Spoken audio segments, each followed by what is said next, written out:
বিজয় দান করেন। সুবহানাল্লাহ। আল্লাহ রাসূলের সিজদা উঠাইতে দেরি হযরত জিবরাইল আলাইহিস সালাম আল্লাহ রাসূলের সামনে এসে হাজির হয়ে গেলেন।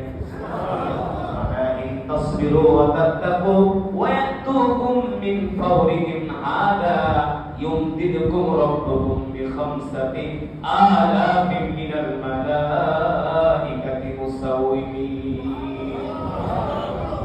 জিবরাইল এসে বললেন, ইয়া মুহাম্মদ ইরফা রাসা, আপনি আপনার মাথা উঠান, আপনার জন্য সুসংবাদ আছে।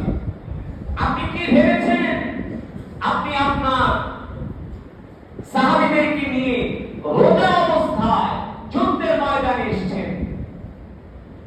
রব আপনাদেরকে একা ছেড়ে দেননি। আপনাদের জন্য সুসংবাদ হলো ওয়ায়ুনদিরকুম রাব্বুকুম বিখামসাতি আলাফিন মিনাল মালাইকাতি মুসাওয়িমিন। আপনাদের সম্মানে, রোজাদারদের সম্মানে আল্লাহ তাআলা এই যুদ্ধে আপনাকে বিজয় দান করার জন্য, সাহায্য করার জন্য আসমান থেকে আল্লাহ তাআলা আপনার জন্য 5000 ফেরেশতা প্রেরণ করছে। সুবহানাল্লাহ। যে পাহাড়ে ফেরেশতা নাজিল হয়েছে সেই পাহাড়টার নাম হলো জাবালে মালাইকা।